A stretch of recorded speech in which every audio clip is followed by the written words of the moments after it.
Hello guys, आप सभी का स्वागत है मेरे इस वीडियो में। ये जो वीडियो है वो उन सभी एस्पिरेंट्स के लिए है जिन्होंने अपनी तैयारी स्टार्ट तो कर दी और आज मई महीने में आ गए। आज 13 तारीख है एंड अभी भी कंफ्यूज है कि हमें डेली क्वांट्स में, रीजनिंग में और इंग्लिश में क्या प्रैक्टिस करनी चाहिए कि हमारा प्रीलिम्स मजबूत हो जाए और हमें मेंस के लिए क्या स्टार्ट करना चाहिए, कितना स्टार्ट करना चाहिए और क्या हम मेंस के लिए लेट हैं। ये सब सवालों का जवाब आपको इस वीडियो में मिल जाएगा। बस आपको इस वीडियो को अंत तक देखना है।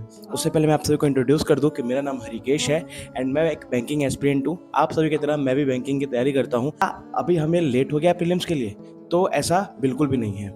अब मैं बोलूँगा क्यों। देखो, मैं आपको एक चीज़ बता दूँ, अगर आप ये सोच के आए हो ना कि मैं यहाँ पे कोई आपको हैक बता दूंगा या कोई ट्रिक बता दूंगा कि आप इतने दिनों में ये कर लोगे, कुछ नहीं है भाई। दबा के मेहनत करनी होगी, जो कि मैं आपको बताऊंगा जो चीज़ें करने के लिए, क्योंकि वो पॉसिबल भी है। ऐसा नहीं है, क्योंकि बहुत सारे ऐसे यूट्यूबर्स हैं ना जिन्होंने अपने यूट्यूब चैनल पे आके बता दिया कि आप बैंकिंग में 30 डेज में ये कर लो, वो अचीव हो जाएगा, वो कर लो। ये सब चीज़ें ना मैं बिल्कुल भी नहीं बताऊंगा, क्योंकि देखो, एक इंसान का शरीर उतना ही काम कर सकता है जितना उसके लिए वो पोटेंशियल हो।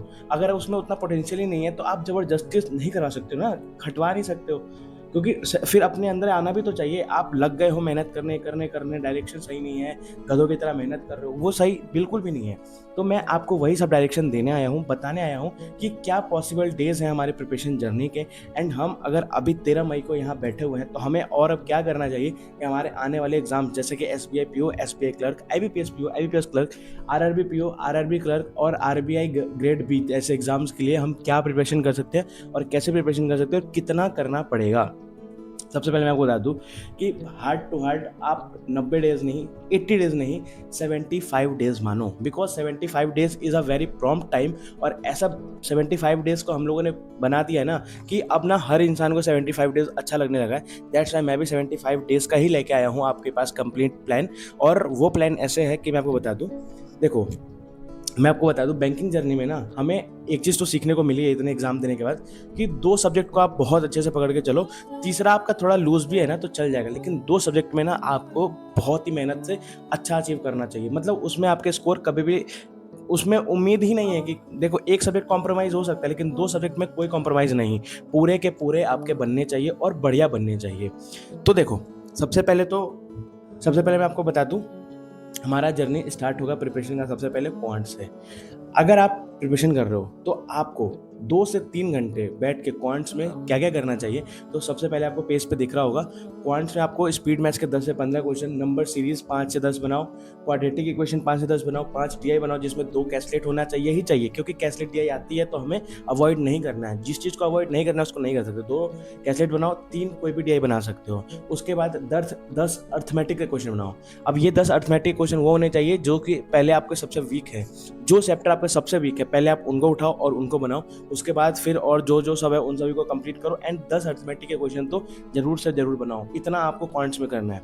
उसके बाद 2 सेक्शनल टेस्ट या सेक्शनल PDF बनाओ।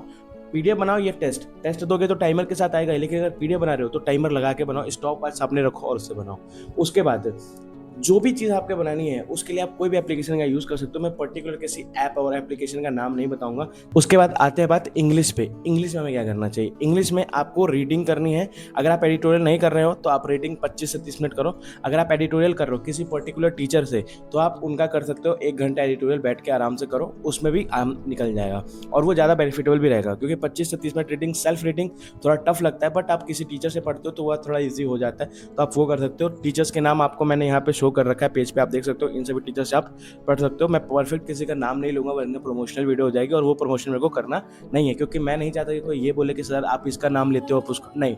आपको जो लगे, ये सारे टीचर्स हैं जो एडिटोरियल करवाते हैं, मैंने यूट्यूब से खोजा इनका नाम एंड ये सब है जिनसे आप कर सकते हो। उसके बाद आपको 10 से 15 एरर के क्वेश्चन बनाने ही बनाने हैं और उसका एरर देखना है कि क्या एरर है जो आप मिस कर रहे हो। उसके बाद 150 कॉन्सेप्ट्स ऑफ ग्रामर करके एक क्लास है जो कि मैंने यूट्यूब पे देखा है, अड्डा 247 पे एक टीचर है जो पढ़ाए हैं।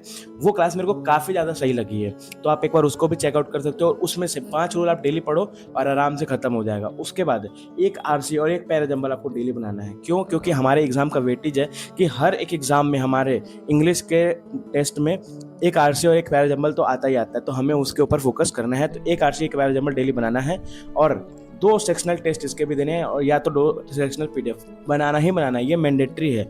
और अड्डा पे क्विज आता है, आप अड्डा के फ्री वाले क्विज भी यूज़ कर सकते हो, जो कि इंग्लिश के लिए बहुत ही बेस्ट होते हैं। मैंने भी ट्राई किया, बहुत सही आते हैं, तो वो करो। एंड एक क्लास इंग्लिश का प्री लेवल का तो जरूर ही करो, जो कि आपको यूट्यूब पे कहीं पे भी फ्री में मिल जाएगा। इतना काम आपको इंग्लिश में करना ही करना है, और ये काम आपको डेली करना है। उसके बाद बात करते हैं लास्ट हमारे रीजनिंग की। रीजनिंग में आपको क्या करना है, 10 पजल और या फिर सिटिंग अरेंजमेंट बनाना ही बनाना है। या तो 10 पजल बनाओ, या सिटिंग अरेंजमेंट बनाओ, या मिक्स करके बनाओ, जिसमें 4 दिन आपके स्टार्टिंग के पीओ लेवल के होने चाहिए और लास्ट के 3 डेज आपके क्लैरिकल लेवल के होने चाहिए। 7 डेज में हर दिन आपका इस तरीके से पजल का वेरिएशन होना चाहिए, ठीक है।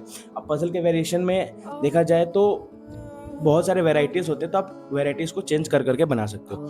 10 सिलॉक्स डेली बनाओ, 10 इनिक्विटीज डेली बनाओ, 5 set coding decoding, 5 set alpha numeric के बनाओ। उसके बाद 5 direction distance, 5 blood relation question, मतलब सेट आते हैं ना इनके, तो आप सेट 5-5 सेट बनाओ। इसमें 5-5 क्वेश्चन होने चाहिए। सेट 1 से 2 सेट बनाओ, लेकिन 5 क्वेश्चन तो कम से कम इनके बनने चाहिए। वन लाइनर, जैसे कि होता है ना कि 1 2 9 8 7 4 करके ऐसे डिजिट दे देते हैं, या किसी नंबर ऐसे नेम लेते हैं मोमेंटम, और इसमें बोलते हैं कि अल्फाबेट बताओ कि इसमें कितने अल्फाबेट न्यूमेरिकल सीरीज के अनुसार आता है, बोथ फॉरवर्ड एंड बैकवर्ड। ये वाले वन लाइनर्स क्वेश्चन जरूर ही बनाओ, 5-6 क्वेश्चन इसके बनाओ। और इसमें भी 2 पीडीएफ सेक्शनल आपको बनाने हैं, 2 पीडीएफ या सेक्शनल टेस्ट देने हैं। ओवरऑल मैं आपको फिर से एक बार रिकॉल करा दूं सब चीज़ें, तो मैं आपको यही कहना चाहता हूं कि गाइज, प्रिपरेशन जर्नी में सबसे बेस्ट तरीका एक ही होता है कि आपका प्रिपरेशन जो आप कर रहे हो उसमें आपने कितना प्रैक्टिस सही किया। आप 50 क्लासेस डेली करो ना, कोई मतलब नहीं बनता। क्लास करके किसका भला होगा, किसी का नहीं, सिर्फ टीचर का जिसने वो क्लास करी है, क्योंकि उसको व्यूज मिल जाएंगे, उसके अलावा कुछ नहीं होगा। असली बेसिक ट्रेनिंग होती है वही जिसमें आप प्रैक्टिस करते हो कितना। आपको जो मैंने दिखाया है ना स्क्रीन पे, जो आप स्क्रीन पे देख रहे हो, इन सभी को ना आपको बस डेली 75 डेज तक लिख लो। डे 1 2 3 4 5 करके ऐसे सामने चार्ट बना लो, एंड वहां पे लिख दो डे 1। और डे 1 में ऐसा डे 1 बना, जैसे कैलेंडर होता है ना, कैलेंडर, उसमें कैसे 1 2 3 4 5 6 7 8 कर रही होते हैं, ऐसे 75 दिन का आप एक पेज बनाओ। और वो पेज क्या होगा वो मैं आपको बता दूंगा। वो पेज अगर आप चाहो तो मेरे टेलीग्राम चैनल से पकड़ सकते हो, वहाँ पे मैंने बना करके रख दिया है। आपको मेरे डिस्क्रिप्शन में टेलीग्राम चैनल का लिंक मिल जाएगा, जाके ज्वाइन कर लो एंड उस पीडीएफ को डाउनलोड करके और प्रिंट आउट निकलवा सकते हो। 75 डेज का मैंने बना के ऑलरेडी अपने उस पर डाल दिया है, तो आप वहाँ से उसको यूज़ कर सकते हो एंड प्रिंट आउट निकाल सकते हो। उसमें क्या करो, डे उसको सामने चिपकाओ, डे 1 पे टिक मारो, और उसमें डेली जो मैंने बताया कि क्वांट्स में आपको क्या करना है, इंग्लिश में क्या करना है, रीजनिंग में करना है, इतना सब कंप्लीट करो। और कंप्लीट करके डे 1 पे टिक मार के अगले दिन डे 2, फिर डे 2 पे सेम चीज। आपको जो जितनी चीज देखी ना, इतना आपको डेली प्रैक्टिस करना है। जितना मैंने कंटेंट बताया आपको, इतना डेली आप सिर्फ प्रैक्टिस करो। और ये प्रैक्टिस की टाइमिंग पता है कितना है, 5 to 6 आवर्स। इतना 3 घंटा क्वांट्स, 3 घंटा इंग्लिश, 3 घंटा क्वांट्स, 2 घंटे इंग्लिश रीजनिंग, सॉरी 3 क्वांट, 2 घंटे रीजनिंग, 1 घंटा इंग्लिश। इसको आप टाइमिंग का रेशियो बदल भी सकते हो। जिसका इंग्लिश टफ है, खराब है, उसके लिए वो इंग्लिश के टाइमर्स को बढ़ा सकता है, क्वांट्स के टाइमर्स को कम कर सकता है। अपने सब्जेक्ट के अनुसार, जो सब्जेक्ट आपका जितना कमजोर है उसमें आप उतना टाइम दे दो और उसके अनुसार उसको करो। ऐसा नहीं है कि किसी एक सब्जेक्ट में आप कम दे रहे हो, ज़्यादा नहीं। देख लो कि आपका कौन सा सब्जेक्ट कैसा है, उसमें उतना टाइम दो, लेकिन 5 to 6 आवर्स आपके डेली इसके प्रैक्टिस पे बीतना चाहिए। उसके बाद जो आवर्स आपका बच जाता है उसमें आपको करंट अफेयर्स करना है, कंप्यूटर क्लास है तो वो करना है, या फिर आपका जो स्टैटिक पार्ट बचा हुआ है वो करना है। एंड मेनली जो आपका रीजनिंग का मेंस, क्वांट्स का मेंस और इंग्लिश का मेंस का क्लास है वो करना है। मेंस के क्लास आप अभी आप कम भी करोगे तो चलेगा, क्योंकि एक चीज़ याद रखो, मैं ये कहता हूँ कि जिस युद्ध की परिणाम में आपको शुरुआती दौर ही आप पास ना कर पाओ तो दूसरे दौर में कैसे जाओगे। तो प्रीलिम्स अगर आप नहीं निकाल पाते तो मेंस का एग्जाम का तैयारी करके क्या हो जाएगा, कुछ नहीं होगा। इसीलिए हमेशा एक चीज़ याद रखना कि अगर आपने प्रीलिम्स के एग्जाम की तैयारी सबसे बढ़िया तरीके से करी है तो मेंस आपका टफ नहीं होगा, क्योंकि मेंस जो होता है ना वो प्रीलिम्स पे बेस्ड होता है। और एक चीज़ मैं आपको डार्क रियलिटी बता दूं, मैंने मेंस का पेपर भी दिया और प्री का पेपर दिया है। प्री का लेवल ज़्यादा टफ होता है मेंस से। प्री निकल जाता है ना तो मेंस निकल जाता है, लेकिन जिसका प्री नहीं निकलता उसका मेंस कभी जिंदगी में नहीं निकल सकता है, क्योंकि प्री एक ऐसा एग्जाम है जिसमें आपको स्पीड मैटर कर जाता है, क्योंकि यहाँ पे संख्या में ज़्यादा लोग हैं, हर कोई आपसे ज़्यादा स्पीड वाला होगा। आपको बस उसको बीट करना है और उससे पहले उसको बना करके कंप्लीट करके आपको पूरा सॉल्व करना है, और वो भी सही टू सही। एक्यूरेसी मैटर्स करना पड़ता है, ये चीज़ आपको लानी ही पड़ेगी। देखो एक टाइम के लिए मैं आपको बता दूं, पीओ के लेवल और क्लर्क के लेवल के एग्जाम में 2 ही डिफरेंस होता है। पीओ वाले में आपको क्या है कि एक बार आप एग्जाम देने बैठोगे उसमें आप 100 में 60-70 नंबर तक चेस कर लोगे, 60-70 क्वेश्चन तक चेस कर लोगे, हो जाएगा। बट क्लरिकल लेवल में ऐसा नहीं होता, उसमें आपको ज़्यादा से ज़्यादा क्वेश्चन टच करने होते हैं एंड एक्यूरेसी भी सबसे बेस्ट होनी चाहिए। देखो पीओ में क्या होता है, कट ऑफ थोड़ा कम भी जाता है, लेकिन क्लरिकल लेवल में कट ऑफ थोड़े ज़्यादा होते हैं। इसीलिए अगर आप क्लरिकल लेवल की तैयारी कर रहे हो तो आपको ये जो मैंने दिखाया है इतनी प्रैक्टिस आपको डेली ही डेली करनी चाहिए, क्योंकि क्लरिकल लेवल में आपको ज़्यादा क्वेश्चन चूज करना होगा और ज़्यादा क्वेश्चन हिट करके ज़्यादा क्वेश्चन का एक्यूरेसी सही होना होगा, तभी जाके आपका प्री निकलेगा और फिर आप मेंस में बैठोगे। और इस सब प्रैक्टिस के बाद अगर आपका टाइम बचता है तो आप अपना मेंस पे टाइम दे सकते हो। मेंस में आपका रीजनिंग पढ़ना है रीजनिंग, क्वांट्स पढ़ना है क्वांट्स, इंग्लिश पढ़ना है इंग्लिश, करंट अफेयर्स पढ़ना है, वो जो भी है वॉट एवर थिंग्स वो आप कंप्लीट इसके बाद कर लो। ठीक है, सुबह उठो 5-6 बजे उठो, 4 बजे उठो और उस टाइम से लग जाओ। सुबह में सबसे पहले आप उस सब्जेक्ट्स को उठाओ जो सबसे कमजोर है, जो आपका सबसे कमजोर पार्ट है ना उसको पकड़ो एंड उस पर लग जाओ, उसको पूरा कंप्लीट बनाओ। जब वो पूरा कंप्लीट हो जाए उसके बाद फिर देखो कि और कौन सा है सबसे बोरिंग चीज जिसको करने में आपको सबसे गुस्सा आता है या टफ लगता है, उसको सबसे पहले सुबह सुबह उठ के कंप्लीट कर लो। उसके बाद फिर आप और सब चीजें करो। दूसरी बात, जो बच्चे पूरे नए हैं, जिनको अभी प्रैक्टिस नहीं हुई है, एकदम बिल्कुल भी नए हैं, उनको क्या करना चाहिए, अपने क्लासेस पे पहले फोकस करना चाहिए और एग्जाम पे बाद में। क्योंकि अगर आपका बेसिक ही कंप्लीट नहीं है तो आप ये सब प्रैक्टिस नहीं कर सकते हो, आप इन सब में घुस ही नहीं पाओगे। आता ही नहीं है तो प्रैक्टिस कहाँ से करोगे। एक चीज़ जो मैं आप सभी को बताना चाहता हूँ, मैंने अपने प्रिपरेशन जर्नी में कहीं तो एक लाइन पढ़ी थी, वो लाइन एक संस्कृत की लाइन है जिसको मैं संस्कृत में बताऊंगा फिर इंग्लिश में ही बताऊंगा कि वो क्या लाइन थी। तो वो लाइन थी, या पूर्व योजनम करोति स एव विजय मापनोति, planning decides victory before execution begins. मतलब आप जैसा प्लान करोगे वैसे ही विक्ट्री आपकी रेडी होके आएगी। अगर आपके प्लानिंग में कमजोरी होगी तो आप अपने जो जीत हो उसमें आप कम ही अपने आप को आंक पाओगे और कम ही कर पाओगे। इसलिए जितना बढ़िया आपका प्लान होगा उतना बढ़िया आपका सिलेक्शन होगा। यही चीज़ मैं आपको समझाना चाहता हूँ। तो मैंने जो आपको ये प्लान दिया है, ये प्लान, ये चीज़ जो प्रैक्टिस की मैंने देखी कि आपको इंग्लिश में, क्वांट्स में, रीजनिंग में डेली क्या करना है, ये चीज़ें आपको मेरे टेलीग्राम चैनल पे मिल जाएगा। जा करके डिस्क्रिप्शन में टेलीग्राम चैनल फॉलो करो एंड वहाँ पर ये मैंने फोटो खींच के बढ़िया से डाल दिया है पीडीएफ में। आप इस फॉर्मेट को डाउनलोड करके सामने रख लो कि आपको डेली क्वांट्स में, रीजनिंग में, इंग्लिश में क्या क्या करना है।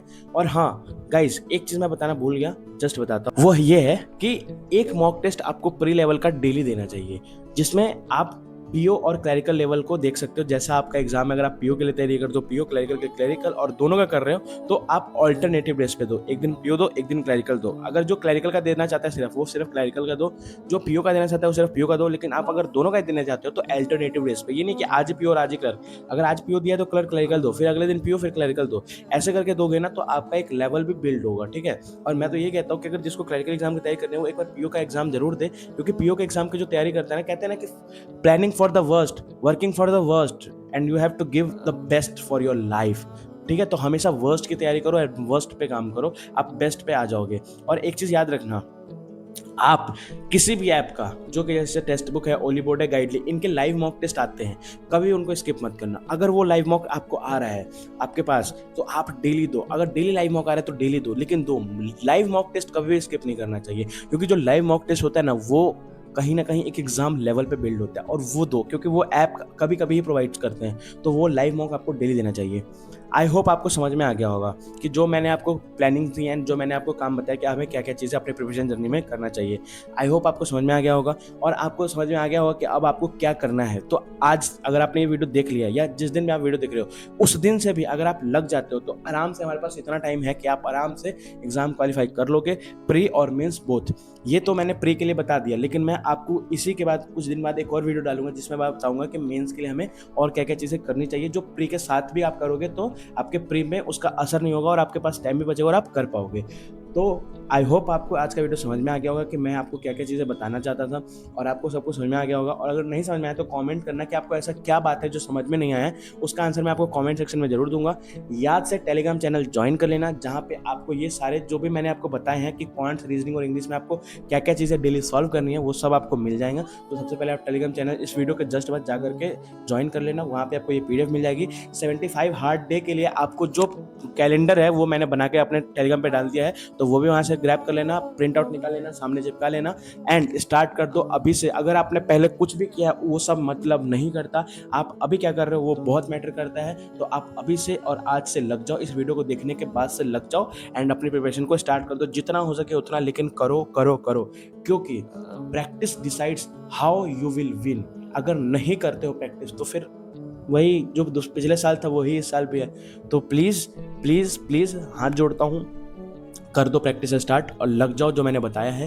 एंड मिलते हैं साइनिंग ऑफ अगले वीडियोस के लिए, तब तक के लिए बाय। ध्यान रखो, पढ़ते रहो, मुस्कुराते रहो और भगवान पे भरोसा रखो। नेगेटिव थिंकिंग कभी मत रखो, नेगेटिव थिंकिंग हमेशा हराती है और मैनिफेस्टेशन का रूल होता है कि नेगेटिव कभी नहीं होना चाहिए। तो हमेशा पॉजिटिव रहो। लाइफ में कितनी भी बड़ी खराब स्थिति आती है, खुद को कहो मेरे साथ अच्छा होगा होगा होगा एंड पॉजिटिव रहो। आई नो कि पॉजिटिव रहना टफ होता है, बट अगर आप पॉजिटिव रहते हो तो आप बहुत अच्छा अचीव करोगे।